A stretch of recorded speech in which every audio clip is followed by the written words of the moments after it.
नमस्कार दोस्तों, आप सभी का GK GS with Vikas YouTube channel में स्वागत है। आज हम लोग यहाँ पे ज्ञान बिंदु जीएस एकेडमी के द्वारा जो यहाँ पे साइंस का जो सीरीज़ यहाँ पे स्टार्ट किया गया है, इसका हम लोग यहाँ पे देखेंगे। एक सेट है जिसमें 50 प्रश्न इसमें हम लोग शामिल किए हैं। और यह सेट जो कि ज्ञान बिंदु जीएस एकेडमी के जो डायरेक्टर हैं रोशन आनंद और बिट्टू झा सर, इनके द्वारा तैयार किया गया है। और यह डेली बेस पे वहाँ पे पटना में ऑफलाइन और ऑनलाइन दोनों मोड में यह चल रहा है। तो इसका हम लोग आज यहाँ पे देखेंगे। एक सेट है, तो चलिए हम लोग यहाँ पे वीडियो को हम लोग स्टार्ट करते हैं। यहाँ पे जो यहाँ पे दिया गया है, इसमें साइंस एंड टेक्नोलॉजी का यहाँ पे प्रश्न है जो कि रोशन आनंद एवं बिट्टू झा सर के द्वारा तैयार किया गया है। तो चलिए इसे हम लोग यहाँ पे देखते हैं। तो चलिए हम लोग इसमें पहला प्रश्न हम लोग यहाँ पे देखते हैं। पहला प्रश्न हम लोग को यहाँ पे दिया गया है कि पहला प्रश्न हम लोग को यहाँ पे दिया गया है, जिसे हम लोग देखते हैं कि वायरस क्या है। तो वायरस क्या होते हैं? तो सबसे पहले वायरस जो होते हैं यह अकोशिकीय जीव होते हैं। और जो वायरस होता है यह यहाँ पे प्रोटीन और न्यूक्लिक एसिड का बना होता है। तो जो वायरस है, इस प्रश्न का यहाँ पे ऑप्शन हो जाएगा यहाँ पे ऑप्शन सी, न तो प्रोकैरियोटिक है और न ही यूकैरियोटिक है। यह दोनों में से कोई भी नहीं है, यह एक अकोशिकीय जीव है और यह प्रोटीन और न्यूक्लिक एसिड से मिलकर बना होता है। और यहाँ पे हम लोग देखेंगे तो वायरस यहाँ पे दो प्रकार के होते हैं। एडिनो वायरस जो कि प्रोटीन और डीएनए से मिलकर बने होते हैं और यह एनिमल सेल में पाया जाता है। और एक रेट्रो वायरस होता है, रेट्रो वायरस, जो कि प्रोटीन और आरएनए के द्वारा मिलकर बना होता है और यह प्लांट सेल में पाया जाता है। अपवाद के रूप में यहाँ पे HIV एनिमल वायरस है जो प्रोटीन और आरएनए का बना होता है, जो कि यहाँ पे एनिमल सेल में पाया जाता है। यह अपवाद के रूप में है। और अधिकांश जो वायरस होते हैं वह गोलाकार होते हैं और कुछ छड़ के समान होते हैं। और यहाँ पे जो वायरस का जो यहाँ पे वायरस क्रिस्टलीय रूप में प्राप्त होते हैं और वायरस में श्वसन नहीं होता है। और जो वायरस होते हैं यह वायुमंडल के प्रति संवेदनशील होते हैं। तो इस प्रकार इसका हो जाएगा यहाँ पे ऑप्शन सी। आगे बढ़ते हैं, अगला प्रश्न हम लोग यहाँ पे देखते हैं। अगला प्रश्न हम लोग के यहाँ पे दिया गया है 2 नंबर, निम्नलिखित कथनों पर विचार कीजिए। 2 नंबर प्रश्न है कि निम्नलिखित कथनों पर यहाँ पे विचार कीजिए। तो सबसे पहले हम लोग यहाँ पे देखेंगे, पहला है मिश्र धातु अपने अवयवी धातु से ज़्यादा आघात वर्धनीय तथा तन्य होते हैं, जो कि बिल्कुल यह कथन यहाँ पे गलत दिया गया है। दूसरा है मिश्र धातु अपने अवयवी धातु से ज़्यादा मजबूत तथा संक्षारण प्रतिरोधी होता है, यह सही है। तो इस प्रकार इसका हो जाएगा यहाँ पे ऑप्शन बी, केवल दूसरा कथन ही सही है। इसमें हम लोग देखेंगे तो मिश्र धातु किसे कहते हैं। तो मिश्र धातु जो होता है वह वस्तु है जिसमें धातु के सब गुण होते हैं, धातु के सभी गुण उसमें विद्यमान होते हैं। जैसे यहाँ पे मिश्र धातु जो है 2 या 2 से अधिक धातुएं तथा धातु और अधातु से मिलकर बने होते हैं। और जब द्रव अवस्था में एक दूसरे से पूर्ण रूप से घुली रहती है और ठोस होने पर स्पष्ट परतों में अलग नहीं होती है।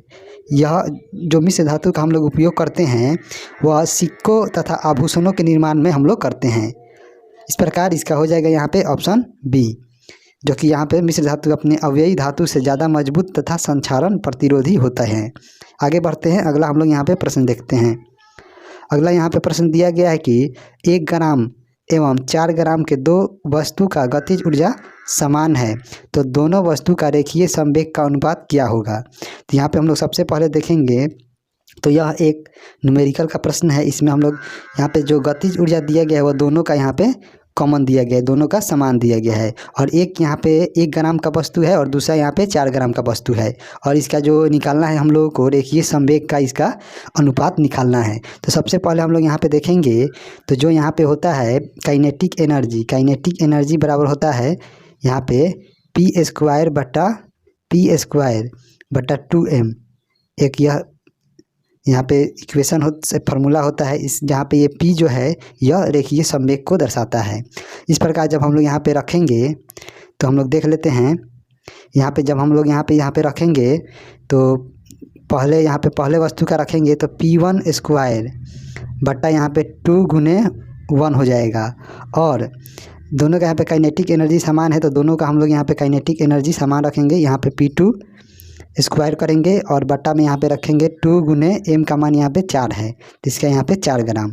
यहाँ पे 2 से 2 यहाँ पे कट जाएगा तो बचेगा यहाँ पे क्या, P1 स्क्वायर बटा P2 स्क्वायर बराबर यहाँ पे हो जाएगा 1/4। इसलिए यहाँ पे हम लोग निकालेंगे तो हम लोग का यहाँ पे आ जाएगा कि P1 अनुपात P2 बराबर हो जाएगा, हम लोग यहाँ पे जब स्क्वायर हटाएंगे तो यहाँ पे अंडर रूट आएगा, तो इस प्रकार इसका हो जाएगा 1:2। इस प्रकार इसका हम लोग आंसर देखेंगे तो इसका हो जाएगा यहाँ पे ऑप्शन ए 1:2। इस प्रकार इसका आंसर हो जाएगा। आगे बढ़ते हैं, अगला हम लोग यहाँ पे प्रश्न देख लेते हैं। अगला हम लोग यहाँ पे प्रश्न देखते हैं। अगला प्रश्न हम लोग का यहाँ पे दिया गया है, श्वेत फास्फोरस को पोटेशियम हाइड्रोक्साइड के विलयन के साथ उबालने पर क्या प्राप्त होता है। तो जो श्वेत फास्फोरस होता है उसको यहाँ पे हम लोग जो है पोटेशियम हाइड्रोक्साइड के विलयन में के साथ उबालते हैं तो क्या प्राप्त होगा। तो सबसे पहले हम लोग यहाँ पे देखेंगे जो श्वेत फास्फोरस होता है वो उसका भंडारण हम लोग जल में करते हैं, क्योंकि वह जल से अभिक्रिया नहीं करता है। और जो यह श्वेत फास्फोरस होता है बहुत ही विषैला फास्फोरस होता है।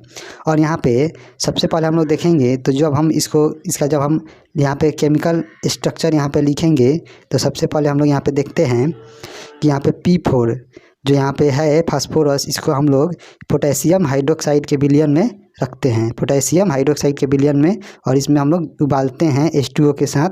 तो यहाँ पे हम लोग का यहाँ पे प्राप्त जो होगा, यहाँ पे प्राप्त होगा PH3 प्लस KH2PO2, यह हम लोग को प्राप्त होगा। यहाँ पे PH3 जो है यह एक फास्फीन है, यह जो है फास्फीन इसे हम लोग कहते हैं। और यह जो है ये जो बना है इसे फास्फोरस पेटा ऑक्साइड कहते हैं। तो इस प्रकार हम लोग यहाँ पे देखेंगे तो यहाँ पे जो आया है हम लोग का जो उत्पाद के रूप में यहाँ पे जो उत्पाद के रूप में हम लोग का आया है यह PH3, यह फास्फीन है। तो इस प्रकार इसका यहाँ पे हम लोग ऑप्शन देखेंगे तो हम लोगों को यहाँ पे फास्फीन की प्राप्ति हो जाएगी। इसका हो जाएगा ऑप्शन सी, फास्फीन हमको प्राप्त होगा। आगे बढ़ते हैं, अगला हम लोग यहाँ पे प्रश्न देख लेते हैं। अगला प्रश्न यहाँ पे हम लोग देखेंगे, अगला यहाँ पे दिया गया 5 नंबर प्रश्न है, यद्यपि शरीर से ऊर्जा निरंतर निकलती रहती है फिर शरीर का ताप नहीं गिरता, इसका क्या कारण है। जब शरीर से ऊष्मा निरंतर निकलती रहती है फिर भी शरीर का तापमान नहीं गिरता, इसका क्या कारण है, इसके बारे में बताना है। तो सबसे पहले हम लोग यहाँ पे देखेंगे कि जो हमारे शरीर में जो ऊष्मा निकलती है यह जो है रक्त का कार्य जो है पूरे शरीर में यहाँ पे परिवहन करना होता है, और यह शरीर के तापमान को भी नियंत्रित करता है। और इस प्रकार हम लोग यहाँ पे देखेंगे तो रक्त का सारे शरीर में परिभ्रमण जो होता है, इसी के कारण यहाँ पे हमारे शरीर का जो ताप है वह नहीं गिरता है, वह यहाँ पे अस्थाई जो होता है उसमें बना होता है। तो इसका हो जाएगा यहाँ पे ऑप्शन बी। और यहाँ पे देखेंगे हम लोग तो मानव शरीर में तापमान को नियंत्रित किया जाता है, उस प्रक्रिया को हम लोग यहाँ पे थर्मो रेगुलेशन प्रक्रिया कहते हैं। और जो हमारे शरीर का जो तापमान को जो नियंत्रित करता है उसमें हाइपोथैलेमस का बहुत ही महत्वपूर्ण योगदान होता है। हाइपोथैलेमस जो हमारे शरीर के तापमान को नियंत्रित करता है। आगे बढ़ते हैं, अगला हम लोग यहाँ पे प्रश्न देखते हैं। अगला यहाँ पे 6 नंबर प्रश्न हम लोग देखते हैं। 6 नंबर प्रश्न हम लोग को यहाँ पे दिया गया कि ट्रांसफार्मर के संबंध में निम्न में कौन एक सही नहीं है। तो ट्रांसफार्मर के संबंध में कौन सा यहाँ पे जो कथन है वह सही नहीं है, इसके बारे में बताना है। पहला दिया गया है, ट्रांसफार्मर द्वारा विद्युत ऊर्जा को एक परिपथ से दूसरे परिपथ में बिना ऊर्जा हानि के स्थानांतरित किया जा सकता है, जो कि बिल्कुल यह सही है। दूसरा है, ट्रांसफार्मर का उपयोग केवल प्रत्यावर्ती धारा AC के परिपथ के साथ किया जा सकता है, जो कि बिल्कुल ये भी सही है। तीसरा है, ट्रांसफार्मर द्वारा निम्न वोल्ट को उच्च वोल्ट अथवा उच्च वोल्ट को निम्न वोल्ट में बदला जाता है, जो कि ये भी सही है। चौथा है, यहाँ पे ट्रांसफार्मर विद्युत चुम्बकीय प्रेरण पर कार्य करता है, जो कि यह बिल्कुल कथन गलत है। जो ट्रांसफार्मर होता है यह जो है अन्योन प्रेरण के सिद्धांत पर कार्य करता है। और जो यह ट्रांसफार्मर होता है इसका जो मुख्य उपयोग हम लोग करते हैं विद्युत शक्ति को अधिक वोल्टता से कम वोल्टता में तथा कम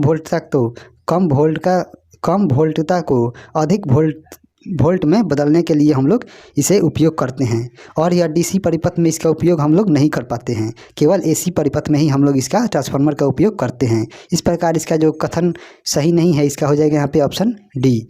आगे बढ़ते हैं, अगला हम लोग यहाँ पे प्रश्न देखते हैं।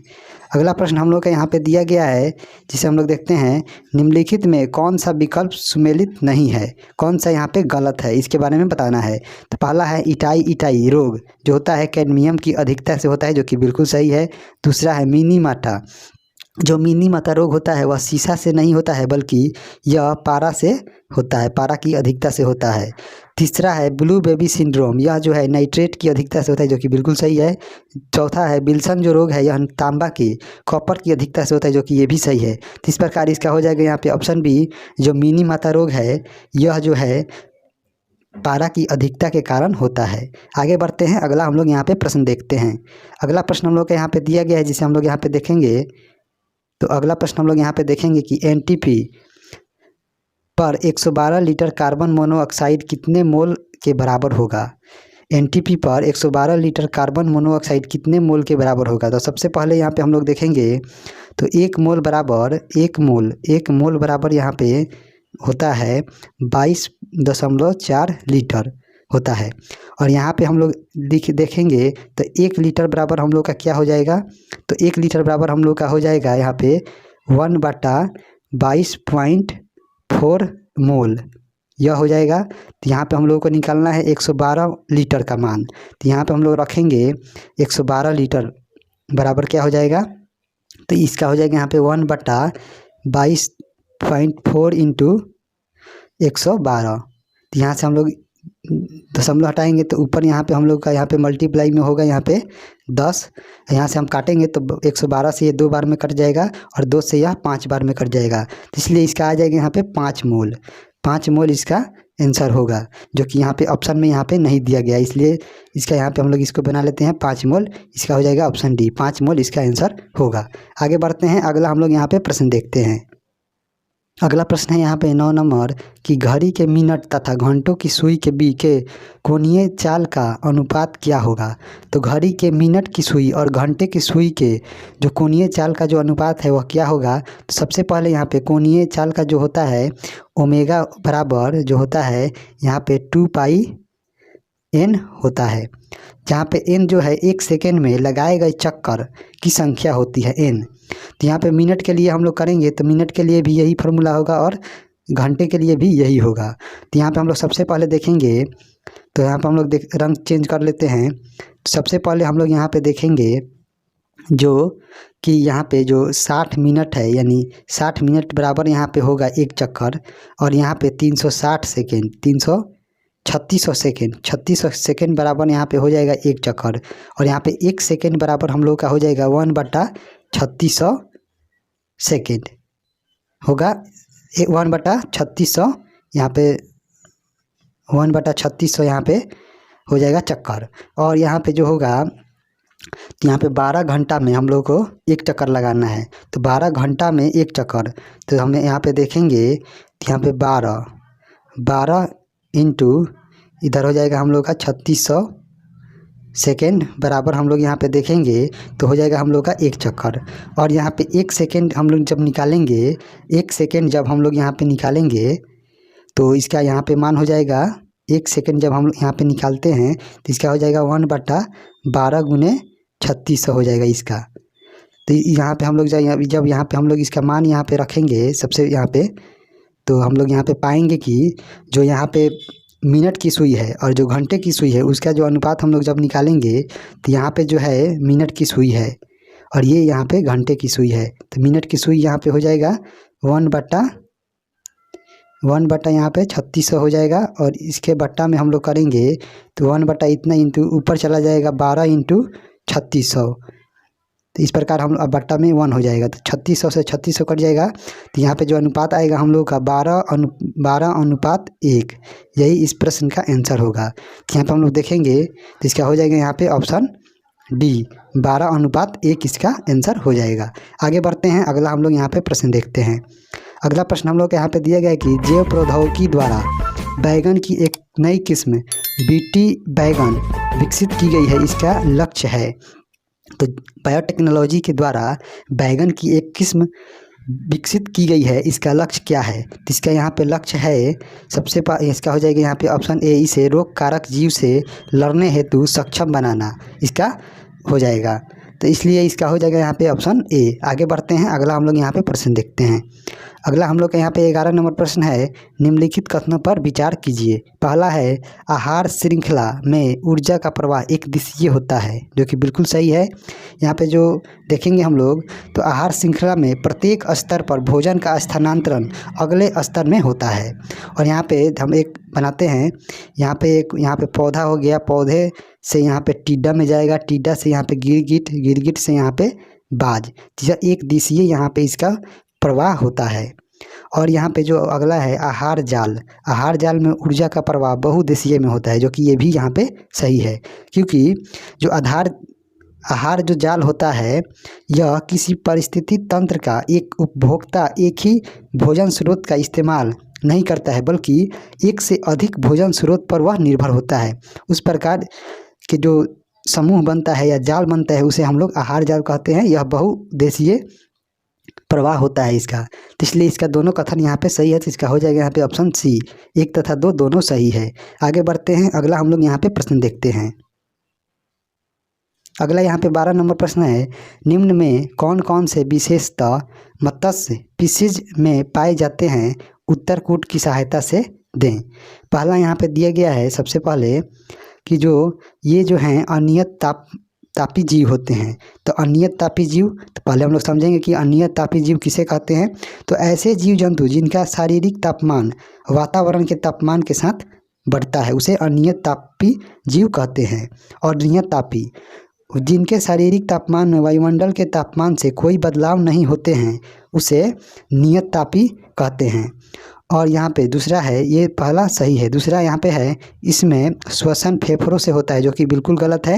यहाँ पे मत्स्य वर्ग में जो उनका जो श्वसन होता है वह गिल्स के द्वारा लिया जाता है, गिल्स के द्वारा होता है।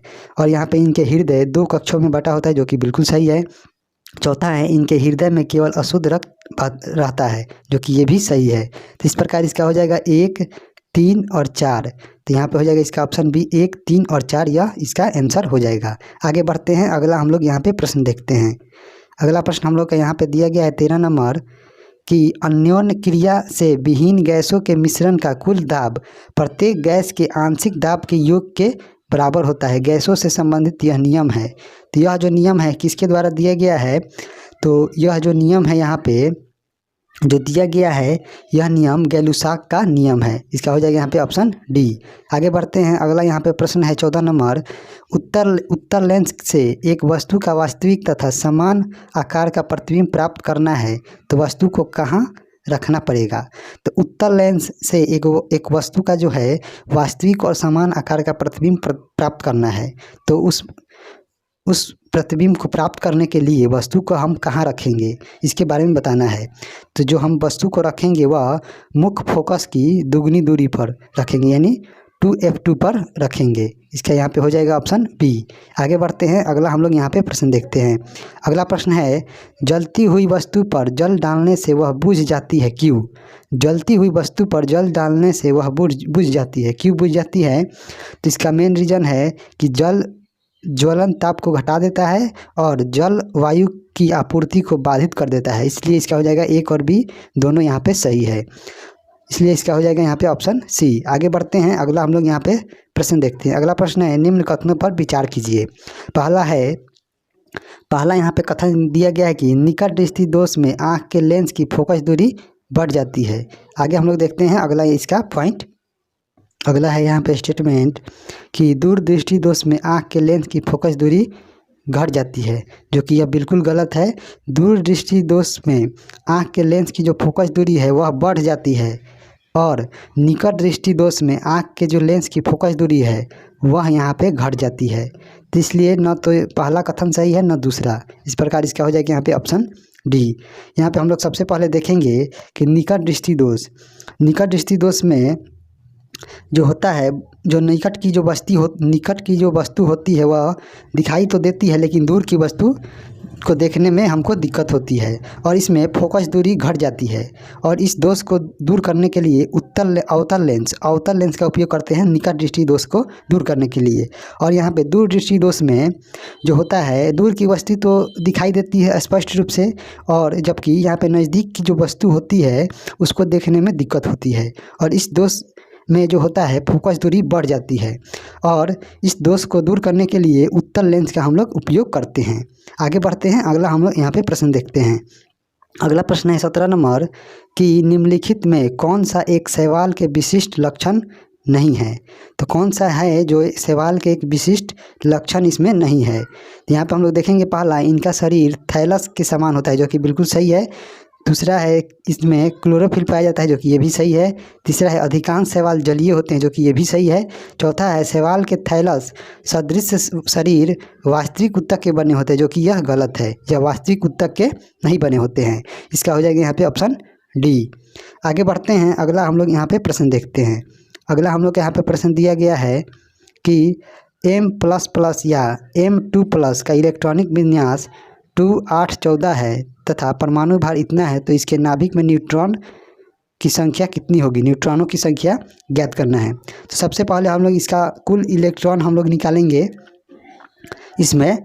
तो यहाँ पे हम लोग यहाँ पे देखेंगे सबसे पहले, तो M यहाँ पे ++ दिया है, इसका यहाँ पे दिया है 2+8 यहाँ पे 14। और यहाँ पे जब दिया गया है तो यहाँ पे हम लोग देखेंगे तो जो इसका कुल इलेक्ट्रॉन है वह कितना हो जाएगा। तो यहाँ पे हो जाएगा यह 24, 2, 8, 10 और 14, 24। और यहाँ पे उदासीन अवस्था में जब हम इसको लाएंगे तो यहाँ पे 2 इलेक्ट्रॉन इधर है, इधर प्लस में है, तो इधर जाकर यह जुट जाएगा। तो यहाँ पे उदासीन अवस्था में इसका यहाँ पे इलेक्ट्रॉन हो जाएगा यहाँ पे 26, 2 इलेक्ट्रॉन यहाँ पे बढ़ जाएगा। और यहाँ पे द्रव्यमान संख्या इसका दिया गया है 56। तो न्यूट्रॉन की संख्या हम लोग निकालेंगे तो यहाँ पे प्रोटॉन या इलेक्ट्रॉन की संख्या और न्यूट्रॉन की संख्या का मान यहाँ पे 56 होता है। तो यहाँ पे हम जब यहाँ पे न्यूट्रॉन की संख्या निकालेंगे तो यहाँ पे इस 56 में से 26 को घटा देंगे तो हम लोगों के यहाँ पे आ जाएगा न्यूट्रॉन की संख्या। तो इसके लिए इसका हो जाएगा यहाँ पे 30 जो है इसका हो जाएगा ऑप्शन ए, यह न्यूट्रॉन की संख्या हो जाएगा। आगे बढ़ते हैं, अगला हम लोग यहाँ पे प्रश्न देखते हैं। अगला प्रश्न हम लोग के यहाँ पे दिया गया 19 नंबर, कोई धावक जो है वह सीधे पथ पर विराम की स्थिति में दौड़ना प्रारंभ करता है और 5 सेकंड के बाद उसका वेग 20 मीटर पर सेकंड हो जाता है। यदि त्वरण एक समान, इस पर गौर कीजिएगा, यदि त्वरण एक समान है तो त्वरण का मान क्या होगा। तो कोई एक धावक है जो कि विराम की स्थिति में दौड़ना प्रारंभ करता है और 5 सेकंड के बाद उसका वेग 20 मीटर पर सेकंड हो जाता है, तो त्वरण का मान निकालना है। तो सबसे पहले हम लोग यहाँ पे देखेंगे तो हम लोग को यहाँ पे दिया गया है सबसे पहले, जिसे हम लोग देख लेते हैं। तो हम लोग यहाँ पे दिया गया है u का मान जो कि प्रारंभिक वेग है वह 0 है, जो क्योंकि विराम की स्थिति में 0 होगा। और टाइम यहाँ पे दिया गया है 5 सेकंड टाइम है। और यहाँ पे जो अंतिम वेग है वह 20 मीटर पर सेकंड दिया गया है। और यहाँ पे एक्सेलरेशन हमको निकालना है, ए का मान निकालना है। तो यहाँ पे हम सबसे पहले लगाएंगे जो गति का पहला नियम है कि v बराबर होता है u + at। इस फार्मूला का हम लोग उपयोग करेंगे तो v का मान यहाँ पे आ जाएगा 20, u का मान 0 होगा और यहाँ पे प्लस यहाँ पे a का मान निकालना है और t का मान हम लोग का यहाँ पे 5 हो जाएगा। इस प्रकार यहाँ पे हम लोग देखेंगे तो a बराबर हो जाएगा 20/5। तो इसलिए कट के यहाँ पे आ जाएगा 4 मीटर पर सेकंड स्क्वायर, यहाँ पे त्वरण का मान हो जाएगा। तो इसलिए इसका हो जाएगा यहाँ पे ऑप्शन इसका हो जाएगा बी, 4 मीटर पर सेकंड स्क्वायर, इसका त्वरण का मान आएगा। आगे बढ़ते हैं, अगला हम लोग यहाँ पे प्रश्न देखते हैं। अगला प्रश्न हम लोग के यहाँ पे 20 नंबर दिया गया है, निम्नलिखित में कौन सा इनपुट डिवाइस नहीं है। कौन सा जो है इनपुट डिवाइस नहीं है। तो यहाँ पे सबसे पहले हम लोग देखेंगे तो जो यहाँ पे कीबोर्ड है यह इनपुट डिवाइस है, ट्रैक बॉल इनपुट डिवाइस है और यहाँ पे जो माउस है ये भी इनपुट डिवाइस है, जबकि जो मॉनिटर है यह आउटपुट डिवाइस है। इसलिए इसका हो जाएगा यहाँ पे ऑप्शन डी। आगे बढ़ते हैं, अगला हम लोग यहाँ पे प्रश्न देखते हैं। अगला प्रश्न है हम लोग का, निम्नलिखित में कौन सा विकल्प सुमेलित नहीं है। कौन सा यहाँ पे सुमेलित नहीं है। तो डर्मेटोलॉजी, तो डर्मेटोलॉजी में हम लोग यहाँ पे त्वचा का अध्ययन करते हैं, जो कि बिल्कुल सही है। दूसरा है हिस्टोलॉजी, हिस्टोलॉजी में हम लोग ऊतक का अध्ययन करते हैं, जो कि ये भी सही है। तीसरा है मार्फोलॉजी, तो मार्फोलॉजी में हम लोग यहाँ पे जो अध्ययन करते हैं आंतरिक अंग का नहीं करते हैं, यहाँ पे हम लोग करते हैं सजीवों का बाह्य प्राकृतिक और बाह्य प्रकृति का अध्ययन हम लोग करते हैं। यहाँ पे आंतरिक अंग का नहीं बल्कि बाह्य अंग का हम लोग करते हैं। चौथा है यहाँ पे ट्रोमेटोलॉजी, यह घाव का अध्ययन है, जो कि बिल्कुल सही है। तो इस प्रकार इसका हो जाएगा यहाँ पे ऑप्शन सी, जो कि सही सुमेलित नहीं है। आगे बढ़ते हैं, अगला हम लोग यहाँ पे प्रश्न देखते हैं। अगला हम लोग का प्रश्न दिया गया है Na2H2O3 में सल्फर तथा ऑक्सीजन के ऑक्सीकरण अवस्था हैं। तो इसमें इसके ऑक्सीकरण अवस्था क्या है इसके बारे में बताना है। तो सबसे पहले हम लोग यहाँ पे देखेंगे तो जो सोडियम होता है, सोडियम का जो यहाँ पे ऑक्सीकरण संख्या होता है वह +1 होता है। और यहाँ पे हम लोग +1 यहाँ पे रखेंगे और यहाँ पे सल्फर का हम लोग निकालेंगे, तो सल्फर का हम लोग x मान लेते हैं। और यहाँ पे जो ऑक्सीजन का होता है वह ऑक्सीकरण संख्या होता है -2। तो यहाँ पे जब यहाँ पे हम लोग इसे रखेंगे तो यहाँ पे हो जाएगा 2 प्लस यहाँ पे 2x प्लस माइनस हो जाएगा यहाँ पे 3 दूनी 6 बराबर यहाँ पे 0 हो जाएगा। तो इस प्रकार इसको हम लोग जब सोल्व करेंगे तो 2x बराबर हो जाएगा हम लोग का कितना, तो 2x बराबर इधर हो जाएगा 4, तो 2 से 2 कट जाएगा तो 2, यानी x का मान यहाँ पे 2 आ गया। तो यानी यहाँ पे सल्फर का जो ऑक्सीकरण संख्या है उसका मान आ गया +2। तो सल्फर का यहाँ पे +2 आ गया। और यहाँ पे जो है तो इस प्रकार यहाँ पे जब हम रखेंगे सल्फर का तो यहाँ पे इसका +2 आ गया, जो कि एक ही ऑप्शन में है, तो इसलिए इसका हो जाएगा यहाँ पे ऑप्शन ए, इसका आंसर हो जाएगा। आगे बढ़ते हैं, अगला हम लोग यहाँ पे प्रश्न देखते हैं। अगला यहाँ पे 23 नंबर प्रश्न है, एक मनुष्य के स्नान करने के पश्चात उसके शरीर में करीब 60 ग्राम जल चिपका रह जाता है।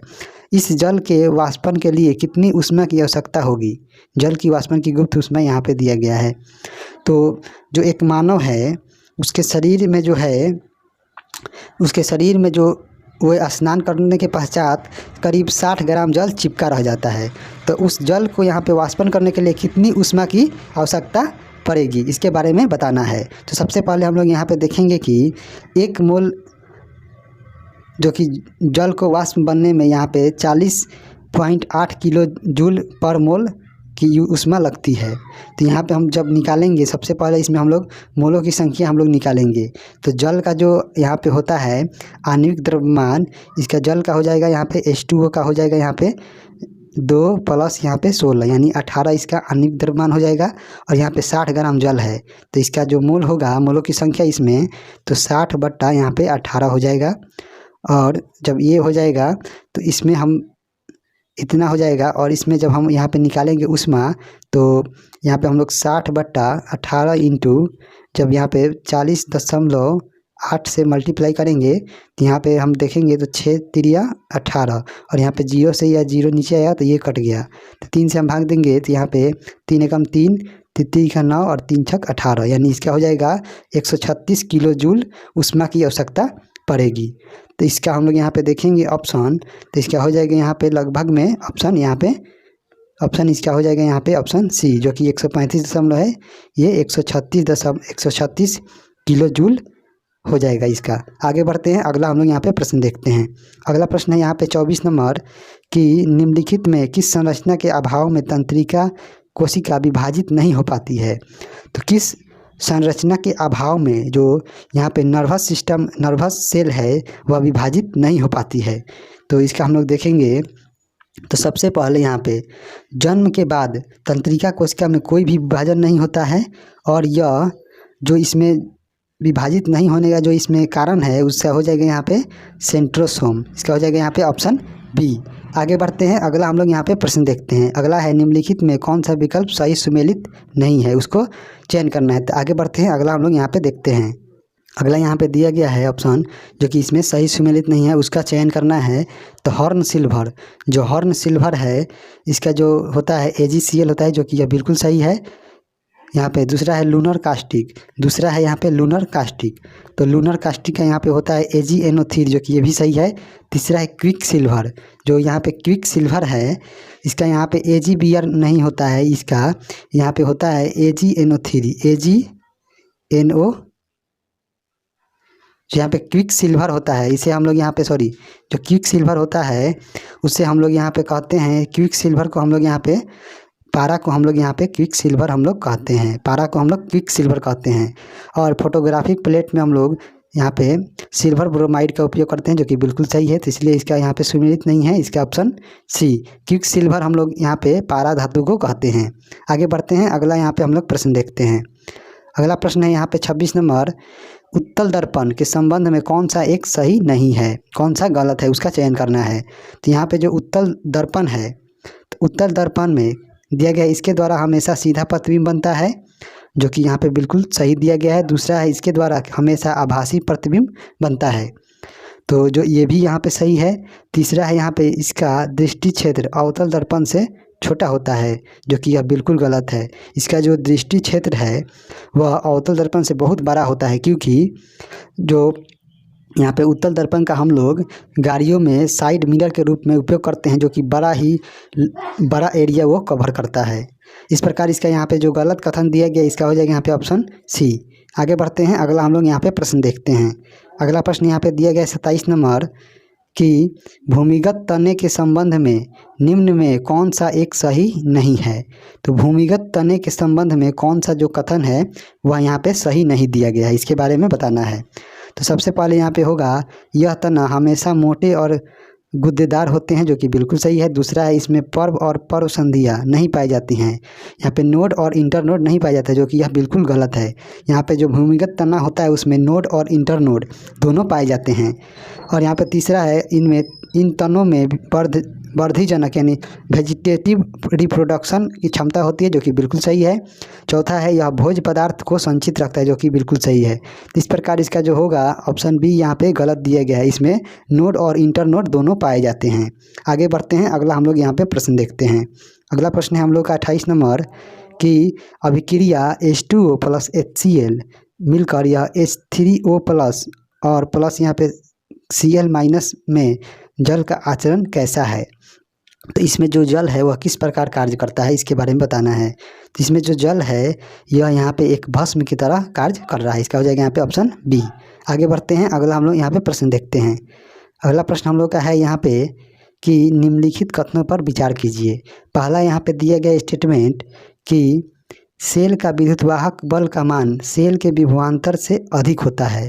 तो सेल का जो विद्युतवाहक बल का मान होता है वह सेल के जो विभवांतर है उससे अधिक होता है, जो कि बिल्कुल यह सही है। दूसरा है, सेल का जो विद्युतवाहक बल का मान सेल के विभवांतर से कम होता है, जो कि यह गलत है। सेल का जो विद्युतवाहक बल होता है वह सेल के विभवांतर से अधिक होता है। यहाँ पे तीसरा है, विद्युतवाहक बल तथा विभवांतर दोनों का मात्रक वोल्ट है, जो कि बिल्कुल सही है। तो इस प्रकार इसका हम लोग देखेंगे तो पहला और तीसरा स्टेटमेंट यहाँ पे सही है, दूसरा यहाँ पे गलत दिया गया है। तो इसका हम लोग यहाँ पे देखेंगे उपयुक्त में कौन सा सही है। तो सही इसमें हम लोग देखेंगे तो इसका हो जाएगा यहाँ पे ऑप्शन डी, 1 और 3 सही है। आगे बढ़ते हैं, अगला हम लोग यहाँ पे प्रश्न देखते हैं। अगला यहाँ पे प्रश्न है 30 नंबर, कंप्यूटर को वायरस से बचाने हेतु निम्नलिखित में कौन सी सावधानी रखनी चाहिए। तो कंप्यूटर को वायरस से बचाने के लिए कौन सी सावधानी रखनी चाहिए। तो कंप्यूटर को ऑन करने के पश्चात स्कैन करना चाहिए, जो कि ये भी सही है। यहाँ पे अपनी फ्लॉप डिस्क को राइट प्रोडक्ट लगाकर कहीं बाहर प्रयोग करना चाहिए, जो कि ये भी सही है। तीसरा है, यहाँ पे कंप्यूटर में ऐसी यूटिलिटी का प्रयोग करना चाहिए जो वायरस से पूर्व सूचना दे, ये भी सही है। तो इसका हो जाएगा यहाँ पे ऑप्शन डी, उपयुक्त सभी। आगे बढ़ते हैं, अगला यहाँ पे हम लोग प्रश्न देखते हैं। अगला प्रश्न है, निम्न कथनों पर विचार कीजिए। पहला है कि पौधों में जल तथा घोलित खनिज लवणों के परिवहन में ऊर्जा का उपयोग नहीं होता है। तो यहाँ पर हम लोग देखेंगे तो जो यहाँ पे कथन दिया गया है, पहला, पौधों में जल तथा घोलित खनिज लवणों के परिवहन में ऊर्जा का उपयोग नहीं होता है, जो कि यह बिल्कुल गलत दिया गया है। पौधों में जो जल और घोलित खनिज लवणों का जो परिवहन होता है उसमें जो होता है ऊर्जा का उपयोग होता है। और यहाँ पे दूसरा स्टेटमेंट है, पौधों में खाद्य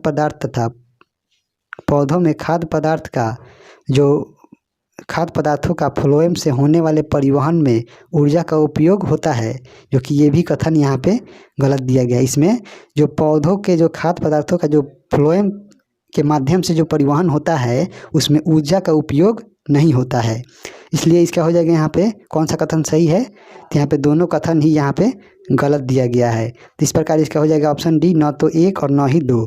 आगे बढ़ते हैं, अगला हम लोग यहाँ पे प्रश्न देखते हैं।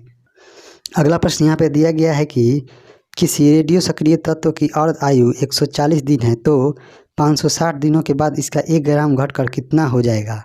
तो सबसे पहले हम लोग यहाँ पे देखेंगे तो 1 ग्राम जो है 140 दिन में आधा ग्राम हो जा रहा है।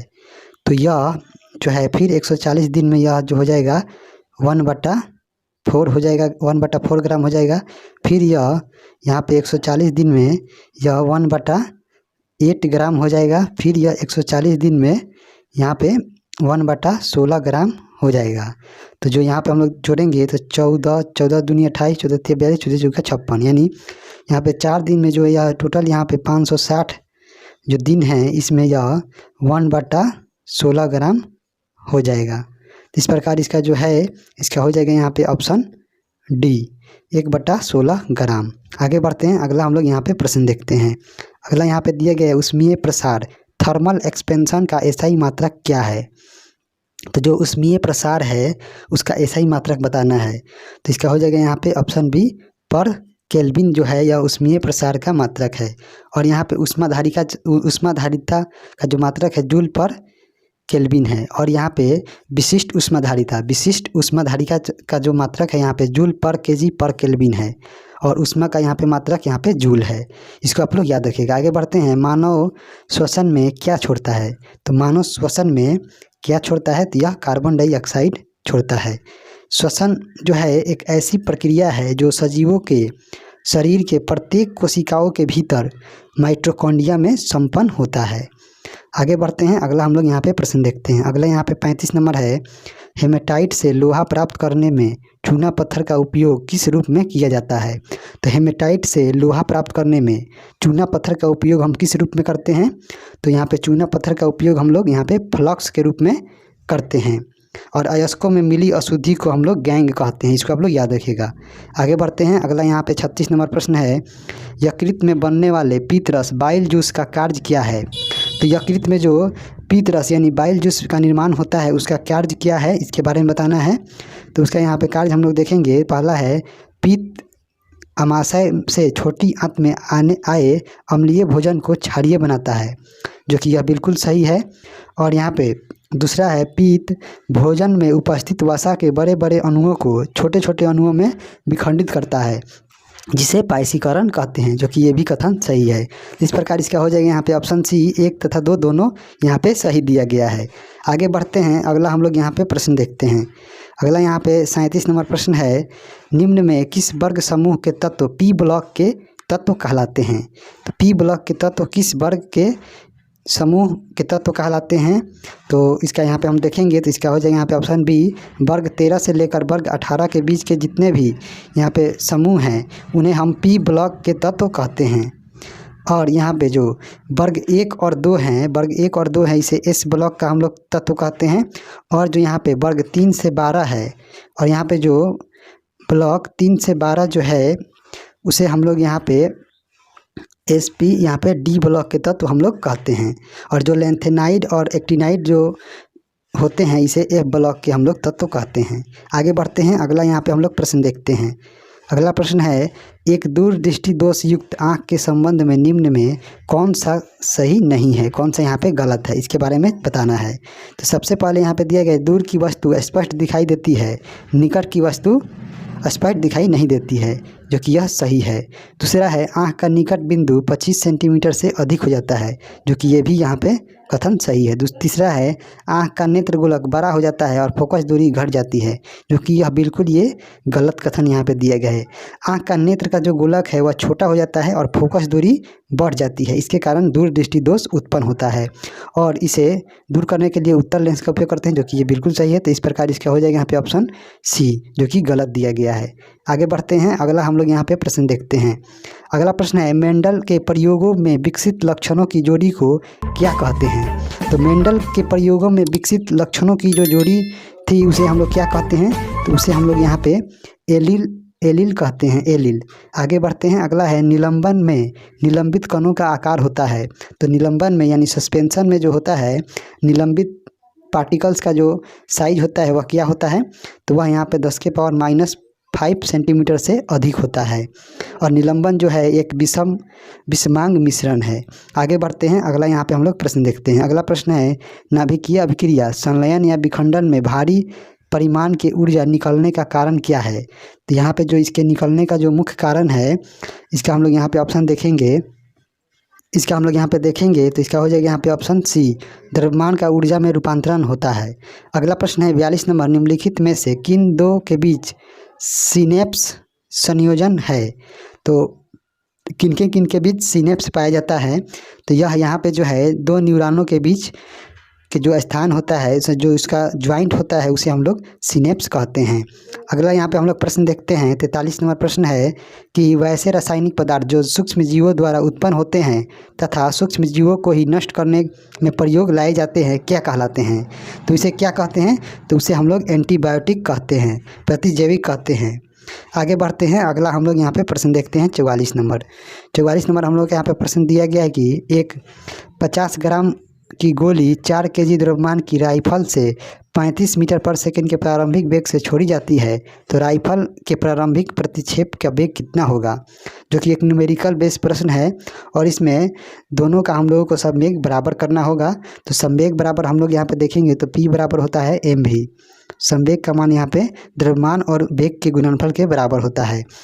तो एक तरफ यहाँ पे गोली का जो संवेग है वह और एक तरफ जो है बंदूक का जो संवेग है वह दोनों बराबर होगा। तो यहाँ पे हम लोग दोनों का यहाँ पे रखेंगे तो गोली यहाँ पे कितना द्रव्यमान का है? तो गोली यहाँ पे जो है 50 ग्राम का जो गोली है और उसका जो प्रारंभिक वेग है वह यहाँ पे 35 मीटर पर सेकेंड है। और यहाँ पे हम लोगों को राइफल का जो वेग निकालना है और इसका जो द्रव्यमान है वह 4 केजी है। तो 4 केजी को हम लोग यहाँ पे 4 केजी है और इसे हम लोग यहाँ पे निकालना है वेग। तो वेलोसिटी यहाँ पे लिखेंगे और जो यहाँ पे 50 ग्राम है तो 50 ग्राम को हम जब किलो में बदलेंगे तो यहाँ पे 1000 से भाग दे देंगे। और यहाँ पे हम लोग देखेंगे तो यहाँ से कट जाएगा ये 0 से 0 और 5 से यह कट जाएगा, 5 से यह 20 बार में कट जाएगा। तो यहाँ पे हम लोग वेलोसिटी का मान निकालेंगे तो यहाँ पे 5 से फिर कटेगा, 5 7 35, 5 चौका यहाँ पे 20। तो यहाँ पे आ जाएगा हम लोग का वेलोसिटी का मान आ जाएगा यहाँ पे 7/16 मीटर पर सेकेंड, जो कि यहाँ पे आएगा 0.44 मीटर पर सेकेंड। तो इसका हो जाएगा यहाँ पे ऑप्शन, यहाँ पे देखेंगे इसका हो जाएगा ऑप्शन बी, 0.44 मीटर पर सेकेंड हो जाएगा। आगे बढ़ते हैं, अगला यहाँ पे 45 नंबर प्रश्न है कि BGR-34 किस रोग से संबंधित है?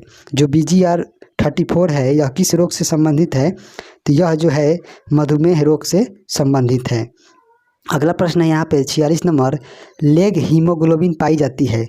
जो लेग हीमोग्लोबिन है यह कहाँ पाई जाती है? तो यह यहाँ पे जो पाई जाती है लेग्यूम मूल ग्रंथियों में पाई जाती है, यह लेग हीमोग्लोबिन।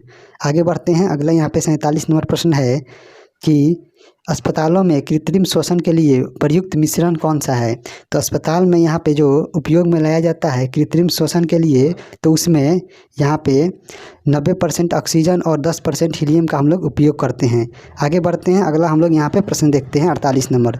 48 नंबर प्रश्न है, नियत वेग से गतिमान एक खुली गाड़ी में बैठा एक व्यक्ति ऊर्ध्वाधर ऊपर की ओर गेंद फेंकता है। यदि वायु का प्रतिरोध उपेक्षणीय है तो गेंद कहाँ गिरेगी?